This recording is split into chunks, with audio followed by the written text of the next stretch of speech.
هقول لك على افضل 3 اوقات للشراء في البورصه، وازاي تقلل المخاطره بتاعت الشراء في البورصه على قد ما تقدر، لان البورصه كده كده مكان فيه مخاطره. بس قبل ما ابدا عايز افكرك ان احنا عندنا برامج تعليميه يوميه، مش فيديوهات بتتفرج عليها وتمشي. سواء انت جاي من تحت الصفر ما تعرفش ولا حاجه، او بقالك 20 سنه بس هتلاقي رقم واتساب في الصفحه الرئيسيه في القناه، ابعت لنا ان شاء الله هنعلمك البورصه مظبوط ونعلمك تحلل الاسواق والكلام ده كله.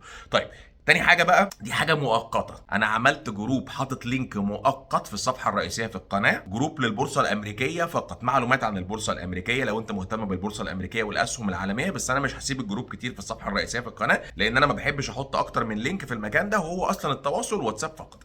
لكن لو انت مهتم بالبورصه الامريكيه تحديدا، عندك لينك جروب مجاني تماما في الصفحه الرئيسيه في القناه. طيب، افضل 3 اوقات للشراء في البورصه: رقم واحد بعد تصحيح، لان بتكون اصلا الاسهم اوريدي نزلت شويه حلوين وبدات تشتريها كانها عليها خصم. وجرت العاده اي بورصه في الدنيا بتطلع، وهي بتطلع لازم بتصحح شويه، بعدين تطلع، بعدين تصحح شويه، تقعد تطلع شهر او 2، بعدين تصحح، بعدين تقعد تطلع 4 شهور، بعدين تصحح. دي اي طلعه طبيعيه لاي بورصه في الدنيا. والناس اللي بتفهم لو لقت البورصه ما صححتش بقى لها فتره كبيره بتخاف، لان بيحس لا الدنيا ما في حاجه غلط. ده رقم واحد. وعايز اقول لك ان ده بيحدث اليوم او بيحدث الان في البورصه الامريكيه. البورصه الامريكيه صححت تصحيح قوي شويه بقى لها 3 4 ايام، ممكن تكمل وممكن ما تكملش. لكن النهارده بدا يبقى في ديسكاونتس، وبدا يبقى في حاجات عليها تخفيض كبير. فلو انت اصلا مهتم بالبورصه الامريكيه وكنت قاعد على جنب، لا روح بقى بص على البورصه الامريكيه وشوف بيحصل ايه، لان اوقات التصحيح بتكون من الاوقات اللي جيده، لان بيكون في تخفيض على الاسهم. رقم 2 بقى بعد الانهيارات،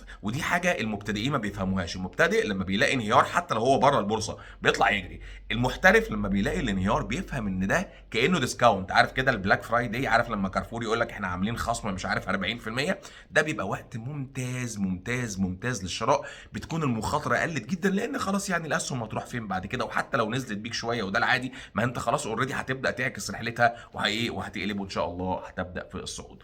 رقم 3، وخلي بالك بقى عشان دي ناس كتيره قوي بتتلخبط فيها: عادي ان انت تشتري في بورصه مرتفعه. يعني ممكن يكون من اوقات الشراء الجيده بورصه مرتفعه، بورصه بتطلع بقى لها فتره طويله جدا، ما انت مش هتستناها تنزل. يعني لو بصيت على بعض البورصات ممكن تلاقيها بتطلع مثلا بقى لها 5 سنوات، مش معقوله هتستناها تنزل يحصل انهيار، وده ممكن ما يحصلش في فتره قريبه. فبالتالي انت بتشتري بالغالي، لكن بتراعي حاجتين مهمين جدا: بتشتري سهم محترم تقييمه محترم، لان السهم التعبان ممكن يصحح او يقع وما يرجعش تاني. السهم المحترم لو انت عملت حساباتك صح دائما بيرجع للنقطه اللي انت اشتريت منها، لو انت عامل حساباتك صح وفاهم مظبوط. رقم 2، ان انت تبقى اصلا راجل طويل الاجل، ما تبقاش داخل لي في بورصه اصلا مرتفعه وانت عامل لي ستوب لوس تحت 5%. طب ما هو طبيعي جدا في تصحيح هيكون وشيك او هيحصل بعد شهر ولا 2 وهتطلع خسران برضه. فخلي بالك وظبط استراتيجياتك علشان ما تطلعش خسران. عايز تتعلم بورصه وتتعلم تحليل الاسواق الماليه وتتعلم يعني من الالف للياء، هتلاقي عندنا رقم واتساب في الصفحه الرئيسيه في القناه. مهتم بالبورصه الامريكيه هتلاقي تليجرام موجود في الصفحه الرئيسيه في القناه، مش هسيبه كتير، قناه مجانيه.